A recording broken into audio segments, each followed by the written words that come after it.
convite para nós refletirmos brevemente é o relato de Gênesis 2, 18 a 24. A importância de não ser um só. Vamos ouvi-lo? E disse o Senhor Deus: Não é bom que o homem esteja só. Far-lhe-ei uma adjutora que esteja como diante dele. Havendo, pois, o Senhor Deus formado da terra todo o animal do campo e toda a ave dos céus, os trouxe a Adão, para este ver como lhe chamaria. E tudo o que Adão chamou, a toda a alma vivente, isso foi o seu nome. E Adão pôs os nomes a todo o gado e às aves dos céus e a todo o animal do campo. Mas, para o homem, não se achava adjutora que estivesse como diante dele. Então o Senhor Deus fez cair um sono pesado sobre Adão, e este adormeceu. E tomou uma das suas costelas e cerrou a carne em seu lugar. E da costela que o Senhor Deus tomou do homem, formou uma mulher e trouxe-a a Adão. E disse Adão: Esta é agora o osso dos meus ossos e carne da minha carne.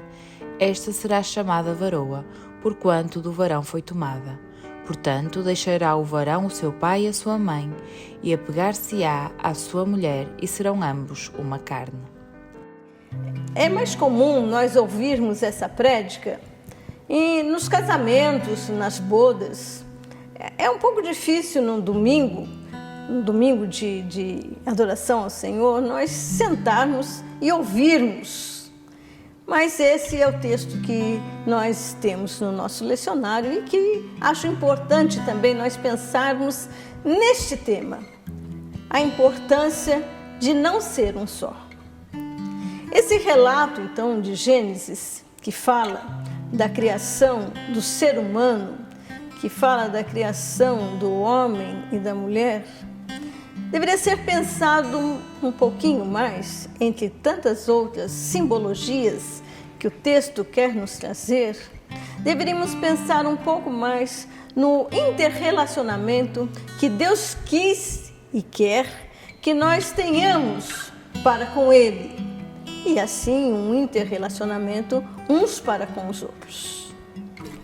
O texto então nos fala que de Adão, saiu uma parte, a costela, para a mulher. Nesse tema, nesse dormir de Adão, que em hebraico quer dizer tisselá, sugere um significativo jogo de palavras, e Issalá significa vida, que é o nome de Eva, em hebraico Avá, que também significa vida.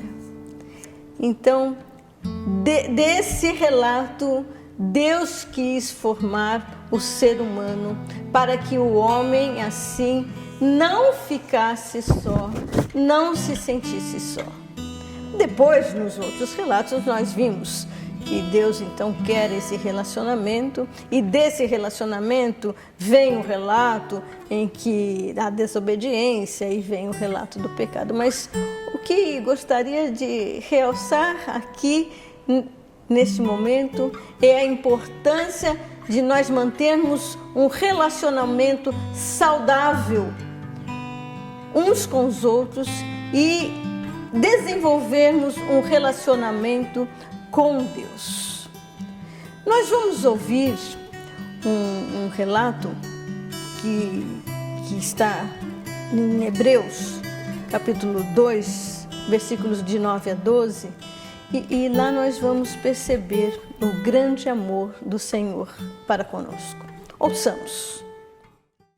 Vemos, porém, coroado de glória e honra aquele Jesus que fora feito um pouco menor do que os anjos, por causa da paixão da morte, para que, pela graça de Deus, provasse a morte por todos. Porque convinha que aquele para quem são todas as coisas e mediante quem tudo existe, trazendo muitos filhos à glória, consagrasse pelas aflições o príncipe da salvação deles. Porque assim o santifica como os que são santificados. São todos um, por cuja causa não se envergonha de lhes chamar irmãos. dizendo: anunciarei o teu nome aos meus irmãos, cantar-te-ei louvores no meio da congregação. Esse relato enfatiza o grande amor de Deus a dar o seu Filho Jesus para a salvação da humanidade e assim então ser aquele que perdoa os pecados. Estamos aqui a falar de relacionamentos. Estamos aqui a falar de desenvolvimento de relacionamentos uns para com os outros. Pela grande bondade e misericórdia, o Senhor Deus envia Jesus Cristo para que assim possamos, pecadores como somos, continuarmos a desenvolver-nos relacionamentos com Ele, quando confessamos e arrependemos os nossos pecados, e assim também em comunhão uns para com os outros. Não é bom que vivamos sozinhos. Atualmente nós sabemos que há muitas configurações diferentes de famílias. Há muitas pessoas que vivem sozinhas. Há muitas configurações de que avós cuidam dos seus filhos. Há tantas configurações de famílias que nós conhecemos. Esse relato foi a primeira, possamos dizer, família que o Senhor Deus proporcionou. Diferentemente dos animais que vivem, não precisam de relacionamentos, nós precisamos desenvolver relacionamentos. Seja com qualquer família que possamos configurar, possamos possuir, mas principalmente desenvolvermos um relacionamento com Deus, que é Pai, Filho e Espírito Santo.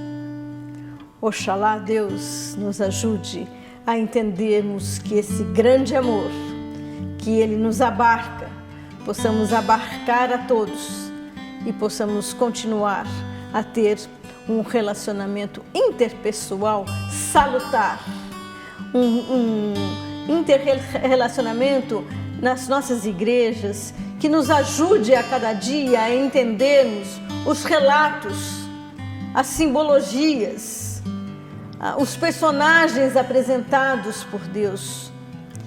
Que assim nos ajude o Senhor a mantermos esses relacionamentos e a desenvolvermos um relacionamento cada vez mais próximo uns para com os outros. Que assim nos abençoe o Senhor.